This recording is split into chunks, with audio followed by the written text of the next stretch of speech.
Hi guys, అందరూ ఎలా ఉన్నారు? Welcome back to my channel. మనం ఎప్పటి నుంచి అనుకుంటున్నాం ఏదైనా కొత్తగా స్టార్ట్ చేద్దామని ఛానల్ గురించి. సో అనుకుంటుంటే ఇట్లాంటి వీడియో ఒకటి చేద్దామని కూడా అసలు నేను అనుకోలేదు.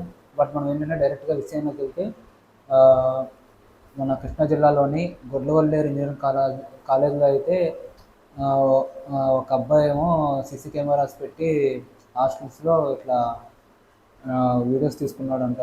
న్యూడ్ వీడియోస్ అవన్నీ అట్లా చేసి అవి బయట హాస్టల్స్ వాళ్ళకి డార్క్ వెబ్లో సేల్ చేశారని అంటున్నారు. అదైతే నిజం. బట్ ఆ అబ్బాయికి కూడా హెల్ప్ చేసింది తన గర్ల్ ఫ్రెండే అంట. ఆ, దాంట్లో కూడా ట్విస్ట్ ఏముందంటే ఆల్రెడీ తనైతే ఆ అమ్మాయిని ఇట్లా ఎవరైతే హెల్ప్ చేశారో ఆ అమ్మాయిని ఇంతకుముందే రూమ్ తీసుకెళ్ళి తనతో కొంచెం క్లోజ్గా ఉండి ఆ వీడియోస్ అన్నీ తనకి చూపించి బ్లాక్మెయిల్ చేయించాడంట. సో తనైతే ఇంకా వాళ్ళ లేడీస్ హాస్టల్స్లో అట్లా పెట్టింది వాష్రూమ్స్ రూమ్లో. బట్ ఏదైనా సరే రాంగ్ అది. ఇప్పుడైతే నాకు తెలిసి అందరూ ఏమంటున్నారంటే అబ్బాయి వెనకట్లా కాస్త వేరే పార్టీ ఎమ్మెల్యే కొడుకు అది ఇది అంటున్నారు. బట్ అది ఎంతవరకు నిజం అనేది తెలియదు. బట్ అదైతే రాంగ్, అట్లా ఉండకూడదు. ఆ, ఇది మనకి దగ్గరలో అట్లా జరిగింది. మన మన తెలుగు రాష్ట్రాల్లోనే అట్లా జరగడం చాలా బాధాకరం. ఇంకా ఆల్రెడీ గవర్నమెంట్ అయితే దాని మీద స్పందించింది, విచారణ అయితే చేస్తున్నారు. నెక్స్ట్ వచ్చేసి ఇంక మనకి మొన్న రీసెంట్గా ఇట్లా చాలా చాలా జరుగుతూనే ఉన్నాయి బయట కూడా. అవన్నీ అవుతున్నా సరే ఇట్లాంటిది మళ్ళీ జరగడం అనేది కొంచెం బాధాకరంగా ఉంది. చూడాలి చివరికి ఏమైద్దా ఏంటనేది. అబ్బాయిని అయితే అరెస్ట్ చేశారు పోలీసులు అయితే.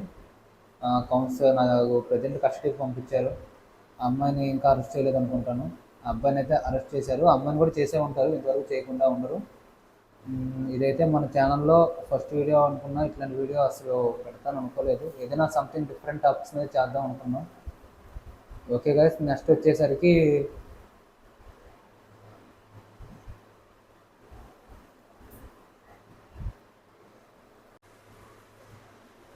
సో ఇంకా ఇట్లాంటివి ఏమీ జరగకుండా ఉండాలంటే ఏం చేయాలంటే ఇంకా చాలా ఎంత కఠినంగా మనం చేస్తున్నా సరే, ఏదైనా కొత్త కొత్త చట్టాలు తీసుకొస్తున్నా సరే ఇంకా జనాలు మారట్లేదు. ఇట్లాంటి వారికి ఏదైతే కఠినంగా శిక్ష వేయాలి. నాన్ బెయిలబుల్ ఒక 10 years 15 years అట్లా ఇదైతేనే నేరాలు రుజువైతే అట్లా ఇంకా కోర్టులో పంపించాలి. ఆ, మన సీఎం కూడా ఏమన్నారంటే ఇంకా ప్రతి 3 hours ఒకసారి రిపోర్ట్స్ పంపించుకున్నారంట. చూడాలి ఏం చదువుద్దా ఏంటనేది. అన్ని కేసులాగా ఇది కూడా ఇందులో పెద్ద పెద్దలు ఉంటే సైడ్కి వెళ్తుంది. లేదు మామూలుగా కాస్త ఇదైతే కానీ చాలా సీరియస్గా తీసుకుంటారు, తెలిసిందే కదా. ఎప్పుడు మనం ఇంకా ఏదో ఒకటి జరుగుతూనే ఉంటాయి. ఇంకా క్యాండిల్స్ అది ఇది అని చెప్పి ర్యాలీస్ అన్నీ చేస్తూనే ఉంటారు. బట్ ఏదైనా సరే సమస్య వచ్చినప్పుడే, బట్ రెగ్యులర్గా అనేది ఏమీ ఉండదు. మన దగ్గర ఇట్లంతా కామన్ అయిపోతుంది. సో గాయస్, మనం ఎట్లా లేదన్నా సరే దీన్ని ఎట్లయినా అరికట్టాలి. ఇట్లాంటి వాళ్ళని కఠినంగా శిక్షించాలి మనం ఫస్ట్ అయితే. అప్పుడు వీళ్ళని చూసి అయినా కొంతమంది భయపడతారు ఇట్లాంటివి చేయాలి అంటే. ఇంకా గవర్నమెంట్ని అయితే అదే కోరుకుంటున్నాం మనం కూడా.